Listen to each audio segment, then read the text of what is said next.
Bonjour à tous et merci de votre patience. Donc bienvenue à notre atelier. Notre atelier il est basé sur le thème de l'IA, de la production de contenu jusqu'à la mise en page automatique.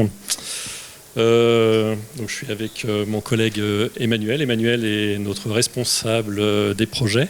Nous sommes basés à Paris et moi je suis le directeur général d'Eidos Media en France.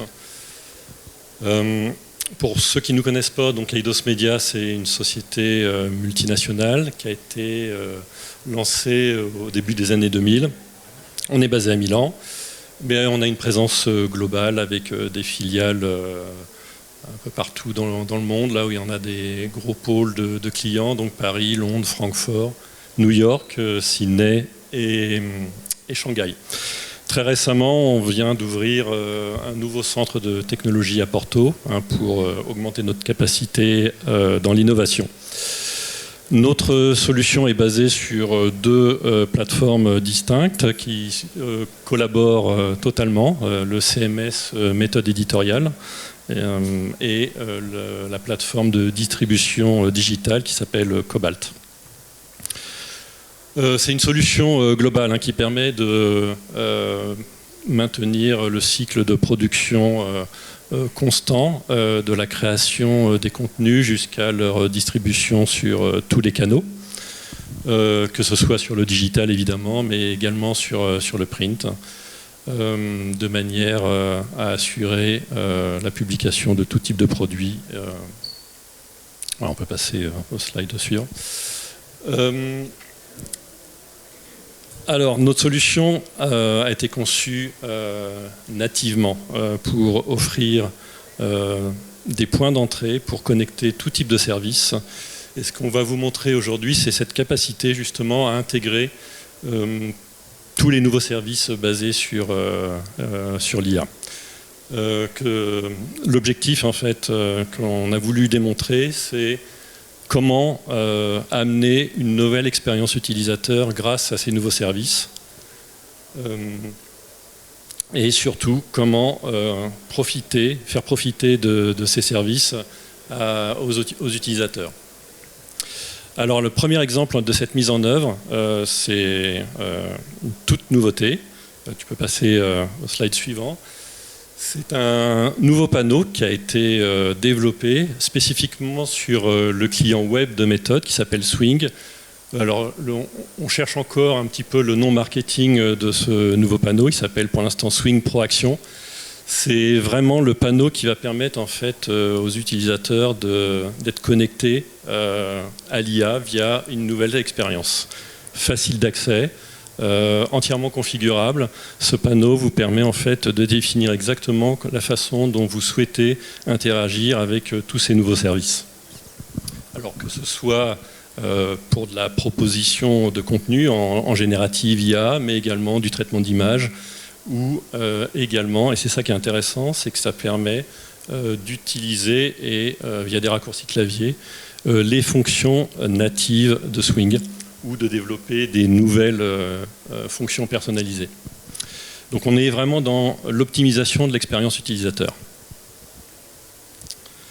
Alors dans la démo qu'on va vous présenter, l'équipe a travaillé sur quelques connecteurs, il y en a beaucoup d'autres évidemment. Donc on a cherché à développer quelques fonctionnalités autour des services de Google, d'OpenAI, de DeepL pour vous montrer la façon dont on peut utiliser un service de traduction automatique et également quelques développements autour de l'IA qui sont issus de notre labo de recherche à Milan. Voilà. Vas-y Emmanuel, allez, à ton tour. Donc là on va se connecter à notre environnement de démo qui est hébergé en SaaS dans le cloud.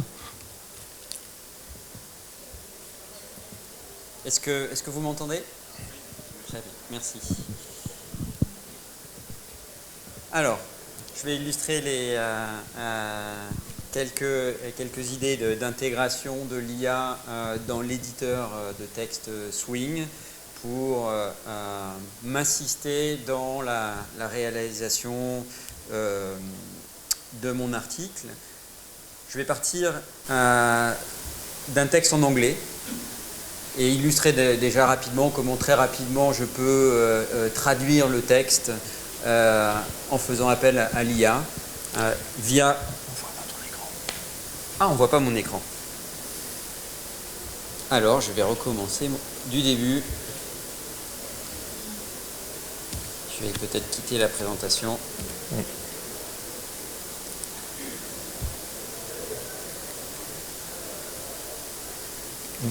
Si, c'est bon. Ok. Voilà. Le rendu est fidèle, c'est bon. Alors je recommence, je vais prendre mon article que j'avais préparé, qui est pour l'instant un texte copié de l'AFP en version anglaise et une illustration rapide via un simple raccourci clavier. Je vais faire appel, qui ne répond pas. Alors, je vais recommencer. On a changé de machine.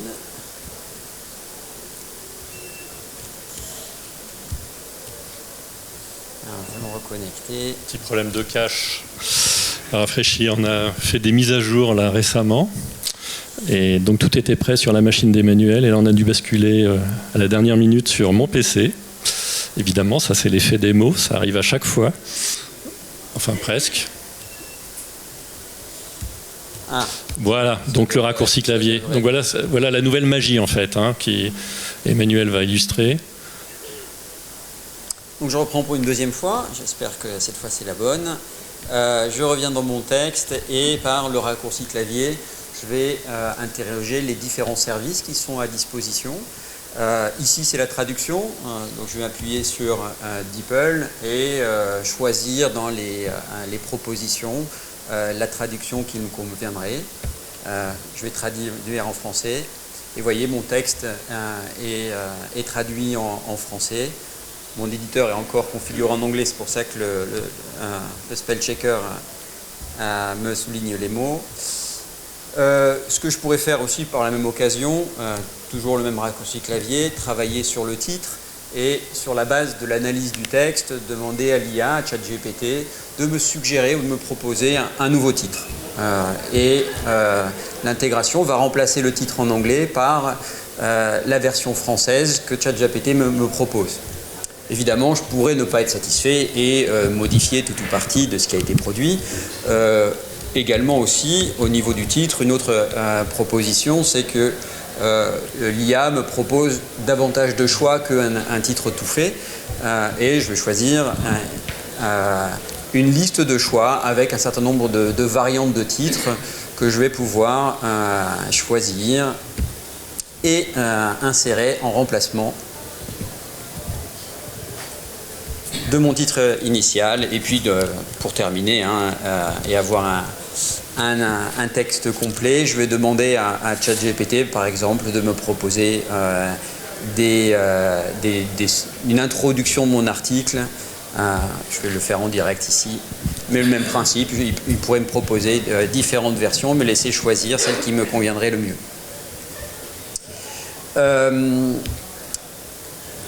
Également, un cas très simple, c'est pour le référencement, je souhaite avoir un titre SOE, de la catégorisation automatique, toujours via le même raccourci clavier. Je vais demander par exemple un titre SOE sur la base de ce texte. Ici c'est toujours non, je crois que c'est Google, c'est Google là ici. Oui, tout à fait. Et peut-être que tu pourrais ouvrir le panneau de classification qu'on voit justement la mise à jour faite par l'IA. Alors je vais montrer dans un second temps. L'idée ici c'est de voir que je le pilote directement. Ah oui, il aurait fallu que je le traduise déjà. Je le sauve et je demande un titre SOE et dans mon panneau, ici, on voit le titre SOE qui a été généré. Et ici, c'était la précédente classification sur le texte en anglais. Je peux demander aussi via ce panneau, c'est une autre expérience utilisateur, de pouvoir solliciter l'IA pour générer les mots-clés sur un panneau dédié. Deux expériences utilisateurs complètement différentes. Une très épurée, c'est celle qu'on a travaillé particulièrement ces derniers temps, pour permettre à l'utilisateur vraiment d'être avec une seule interface et accéder à l'ensemble des services. Ça peut être les fonctions internes de Swing hein, pour valider, envoyer le contenu dans le circuit de copie, provoquer une variante pour un autre canal par exemple et la copie instantanée. Donc toutes les fonctionnalités, les fonctions de l'application sont pilotables via ce raccourci clavier et dans lequel on intègre différentes illustrations. Alors, je ne vais pas aller jusqu'au bout, mais je pourrais très bien aussi, par exemple, générer une image basée sur mon input, par exemple, batterie et voiture, et demander l'IA de me proposer des images qui illustreraient ce texte. Donc là, on utilise des images générées instantanément par l'IA. C'est pas des images réelles, hein, pour être bien clair, c'est des images qui ont été générées par l'IA. Aussi, par exemple, je pourrais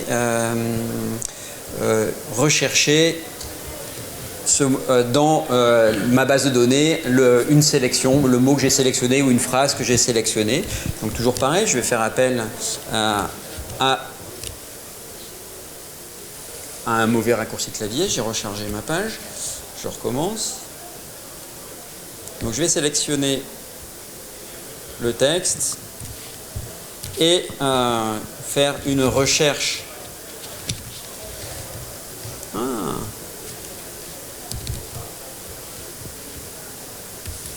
J'ai mon plugin IA qui me fait des petites surprises. Je vais rouvrir mon article.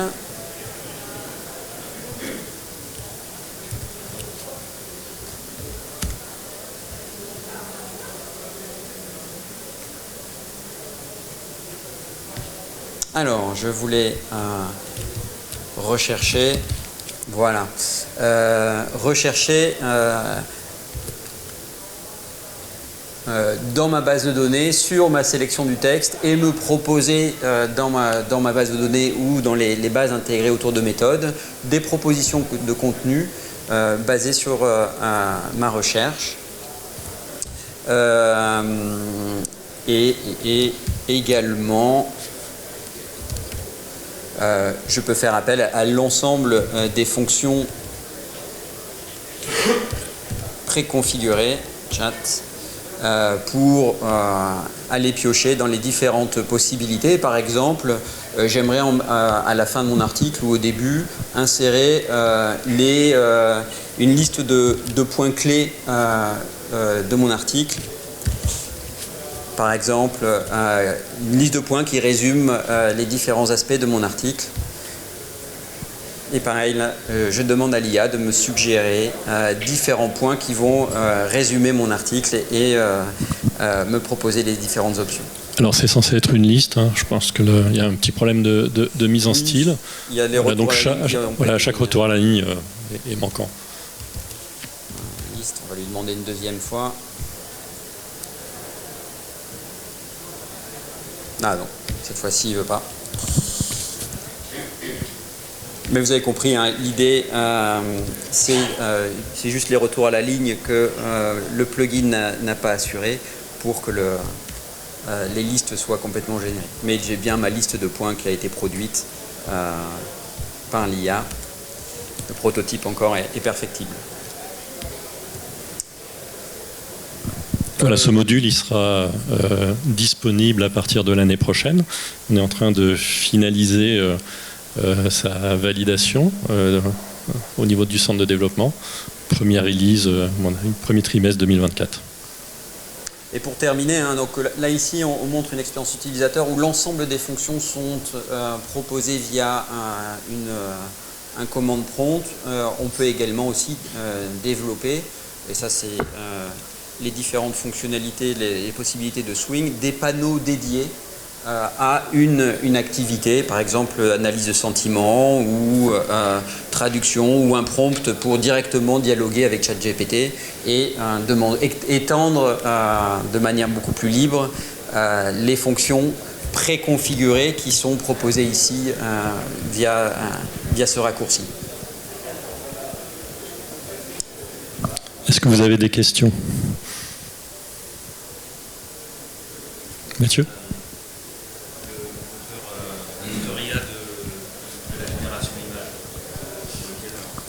Alors, je crois de mémoire qu'on a utilisé DALL-E. Point. Mais il y en a d'autres. Donc. Oui. Là, le contenu que vous avez intégré en base, vous l'avez traduit. Du coup, en fait, il y avait des questions de droit d'auteur. Comment elles sont gérées? On n'adresse pas ce point-là particulièrement. Ici, je suis parti d'une dépêche AFP parce que j'ai l'abonnement AFP. Le but, c'était d'illustrer les possibilités de création des variantes. Il y a plusieurs cas. Par exemple, discuter avec un de nos clients qui souhaitait pouvoir avoir une version anglaise de son journal pendant les périodes d'été où l'affluence des touristes était importante. Ça marche. Donc c'était d'accélérer, de permettre la création de ce genre de produit très facilement.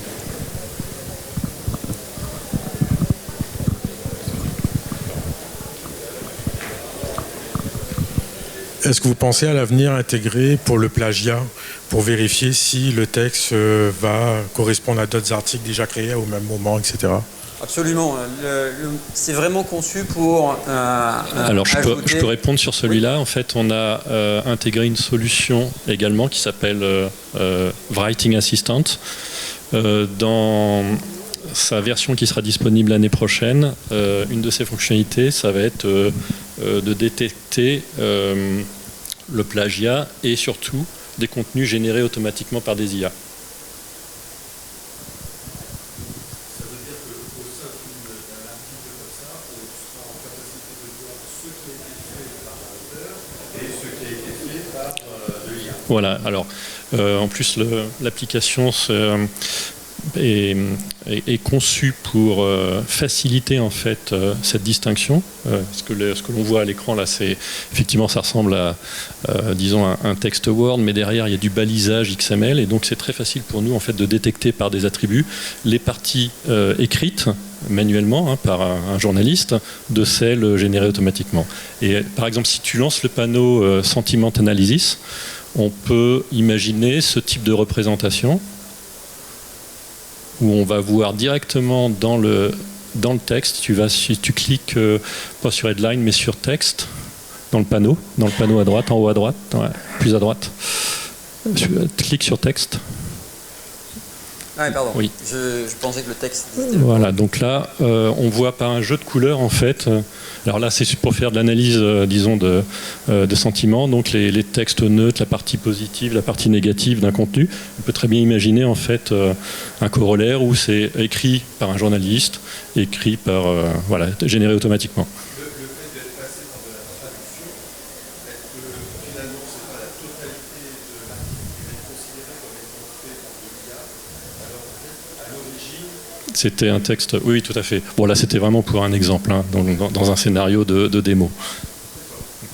Quand on fait de la traduction, souvent, en plus, dans ce contexte-là, on crée une copie canal dédiée, de manière à pouvoir afficher le texte source et le texte traduit, et pouvoir contrôler la traduction. Si vous n'avez pas d'autres questions, Yves ?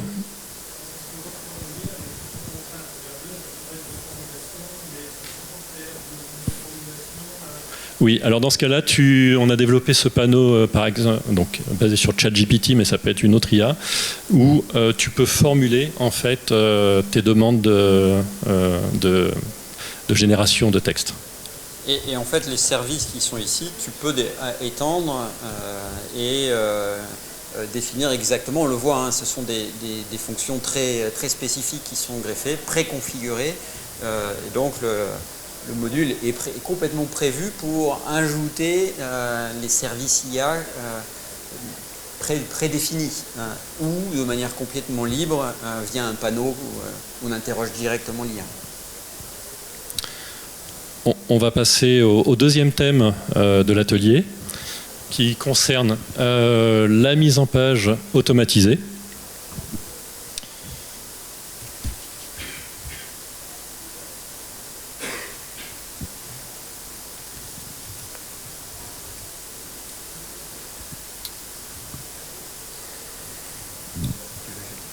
Ouais, bon, bah, je vais... à l'heure où l'on parle, en fait, on a effectivement travaillé avec un partenaire qui s'appelle Sophie.io et pour développer en fait une solution de mise en page automatique dans le contexte bien sûr de production imprimée du journal. La semaine dernière, un premier client est parti en production avec cette solution. C'est un journal régional en Allemagne, dans le nord-ouest de l'Allemagne. Leur objectif était évidemment de gagner du temps dans tout le processus de fabrication du journal. C'est un journal de taille moyenne plus, avec 150 journalistes, 3 titres régionaux déclinés en plusieurs éditions locales.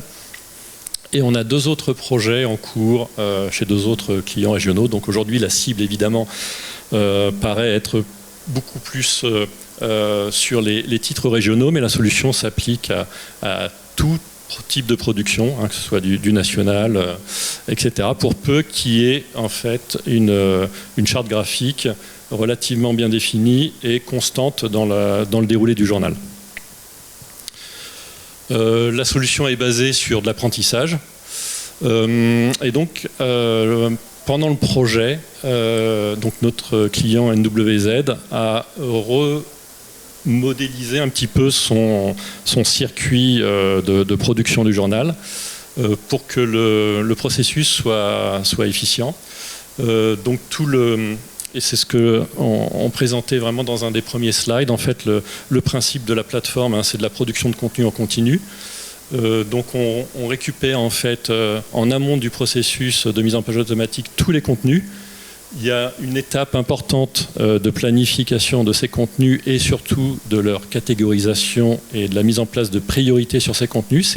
C'est vraiment ces critères qui vont servir l'IA pour générer les pages de manière automatique. Donc un travail de catégorisation, de mise en place des priorités sur les contenus, classement des contenus finalement. Ensuite, un opérateur lance le processus de génération des pages automatiques. Et en fin de chaîne, il y a une équipe en charge, disons, de l'assurance qualité pour améliorer, vérifier le processus de mise en page automatique et éventuellement le rejouer sur certaines pages parce qu'il n'est pas satisfaisant. Alors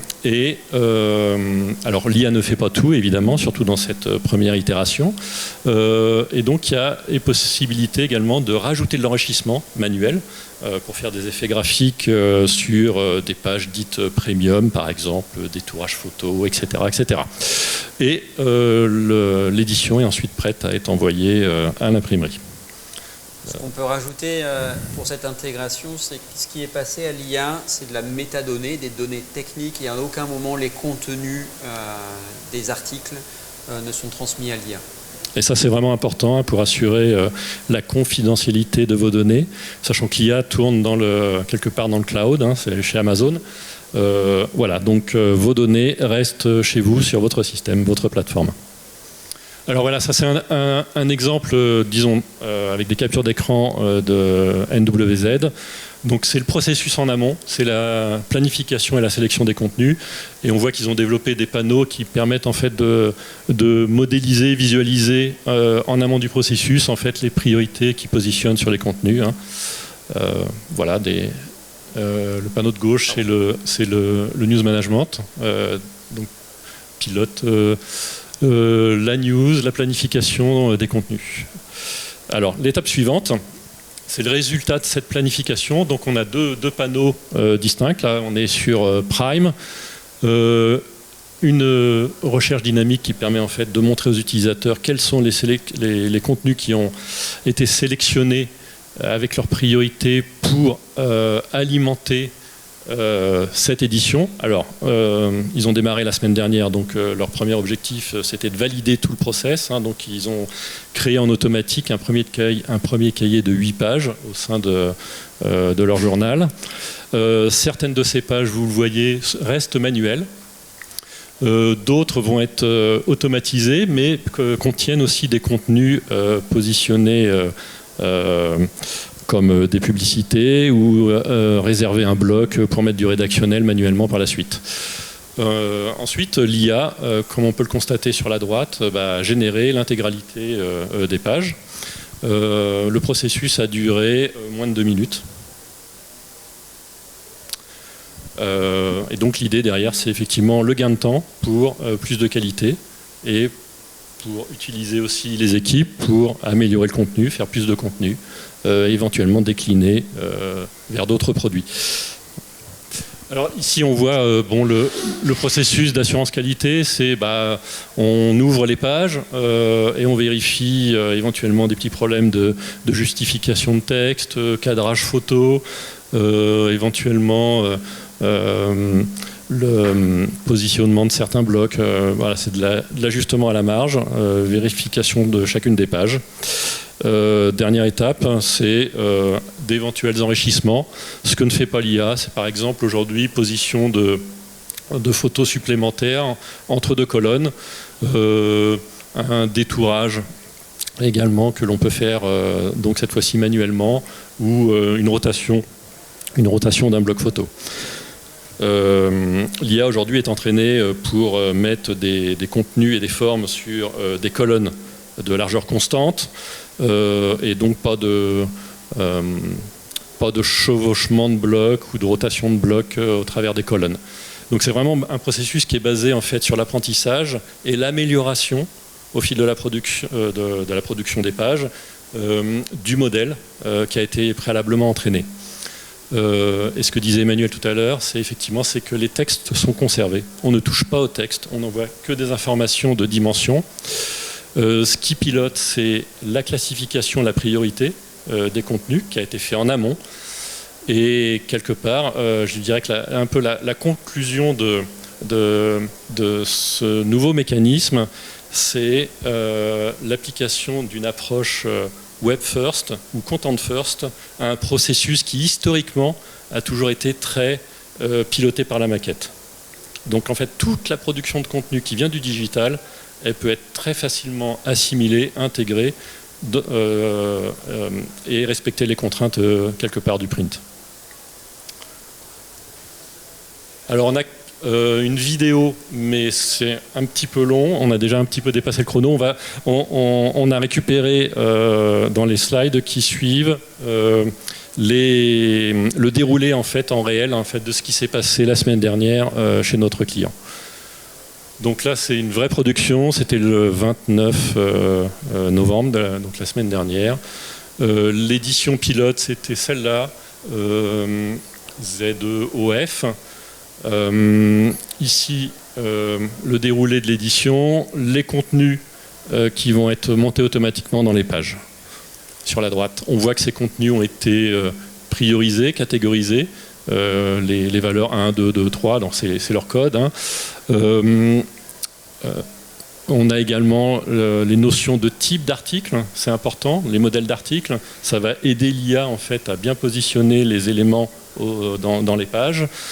La longueur de ces articles, c'est le critère qui est utilisé essentiellement aussi avec les priorités pour déterminer où l'IA va positionner les blocs. Sur la longueur des articles, ce n'est pas un simple comptage de caractères ou de mots, c'est réalisé avec l'outil de composition de méthode pour avoir une précision, le maximum de précision sur la longueur du texte. Effectivement, on envoie la longueur, en fait, c'est la longueur en mode galet de chacun des articles et elle est calculée en fait par Prime, qui est l'outil de mise en page d'Eidos Media.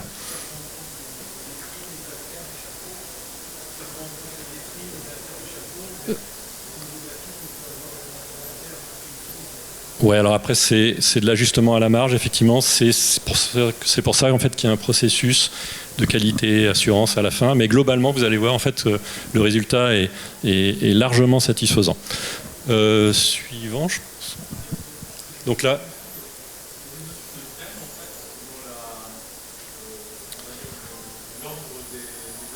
Oui, alors il y a effectivement les sections où donc les contenus sont organisés par sections, c'est un peu les thématiques, les catégories du journal, les séquences, le déroulé du journal, quoi.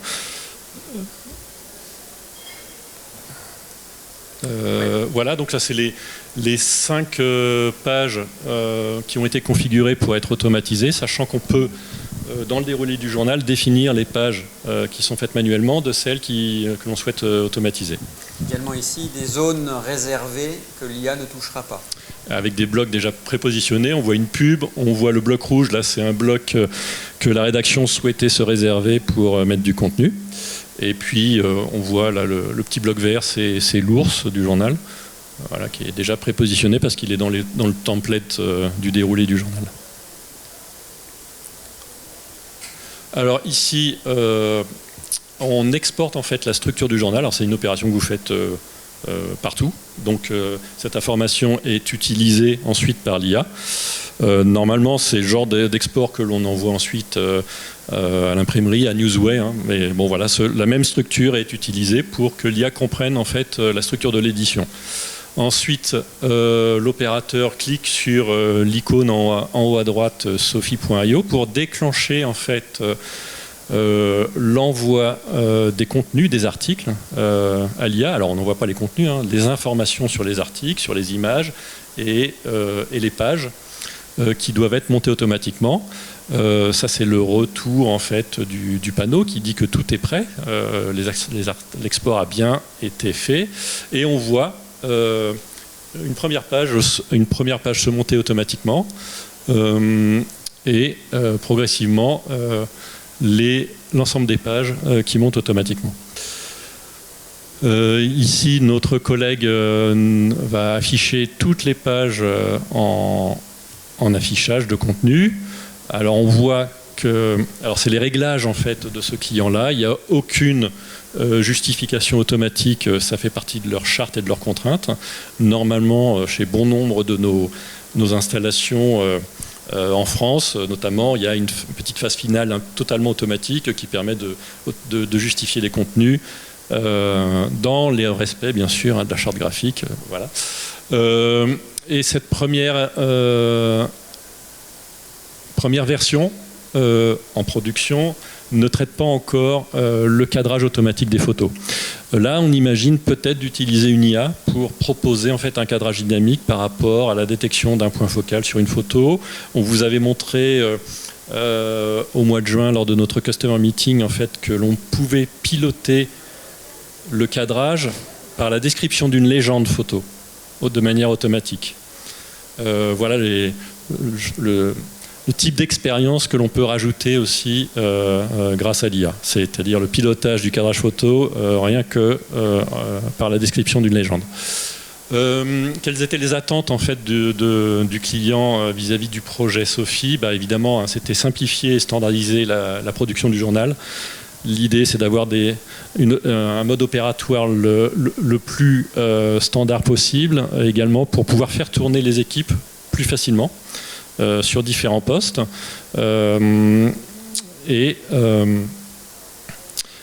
dans un premier temps aussi leur cible c'est faciliter la production de plusieurs publications différentes, notamment les publications assez récurrentes avec du matériel basé sur des annonces, de l'info locale, etc. Globalement, ils ont noté évidemment une nette augmentation de l'efficacité de la mise en page. La qualité visuelle a été respectée, c'était un critère plus qu'important. Et ils ont gagné du temps, et ce temps a pu être dégagé pour permettre aux équipes en fait, de passer plus de temps sur la qualité du produit imprimé, rajouter et travailler sur des pages à plus forte valeur ajoutée. Voilà, est-ce que vous avez des questions sur ce sujet ?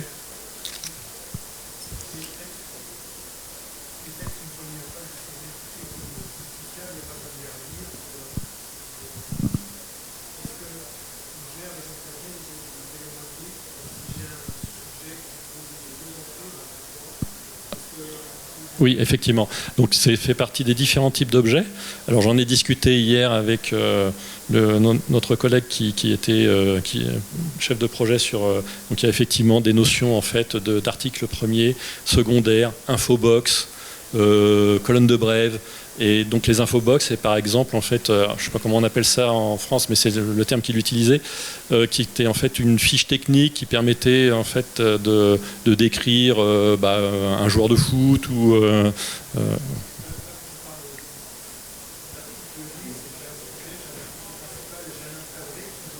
dans la même structure, oui.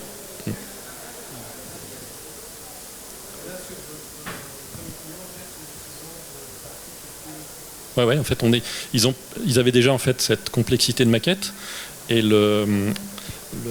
l'ajout en fait de ce processus de mise en page automatisée n'a pas modifié leur maquette. Ils sont restés sur la même charte graphique qui correspondait bien en fait à ce que Sophie était aujourd'hui en mesure en fait de produire. On a plus de difficultés aujourd'hui sur des chartes graphiques. Et ça arrive sur certains de vos produits, où en fait au sein d'une même page, il y a une largeur de colonne qui est différente. Donc ça, c'est une évolution qui va arriver en cours d'année. L'autre chose en fait qu'il faut comprendre avec le modèle par apprentissage, hein, c'est que l'IA est entraînée pour produire des pages par rapport à une charte graphique. Vous ne pouvez pas mixer différentes chartes graphiques. Il va falloir créer un modèle parallèle et l'entraîner pour produire un autre type de journal totalement différent peut-être de votre premier entraînement.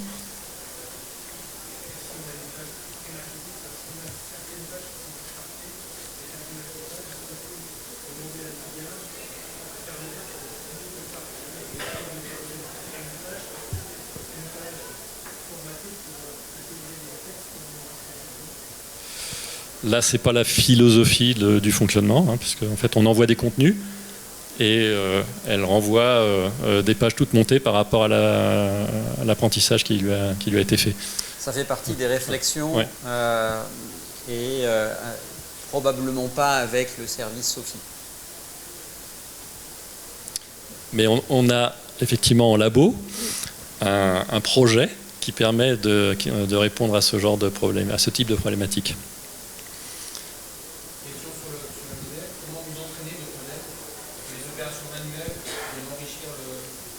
Alors le modèle est entraîné à partir d'exemples réels de production, des pages qui ont été réellement produites. On envoie un jeu pour démarrer l'apprentissage. Donc Sophie demande pratiquement une semaine, 2 semaines, 3 semaines de production, de manière à construire la première version du modèle, et ensuite, par réglage, notamment toutes ces notions de priorité sur les contenus, etc., le modèle est affiné pour générer en fait les pages que l'on attend. L'apprentissage se fait sur les PDF qui sont transmis. Après, il y a des critères, notamment sur je ne sais plus comment ça s'appelle, je crois, la colorisation du modèle, en fait, ce qui permet en fait de générer des variations plus ou moins larges sur une page, et de donner plusieurs propositions possibles de mise en page. Ce qui permet par exemple à un opérateur de dire qu'il n'est pas satisfait d'un premier résultat et de relancer en fait l'IA pour qu'elle lui ramène en fait une alternative.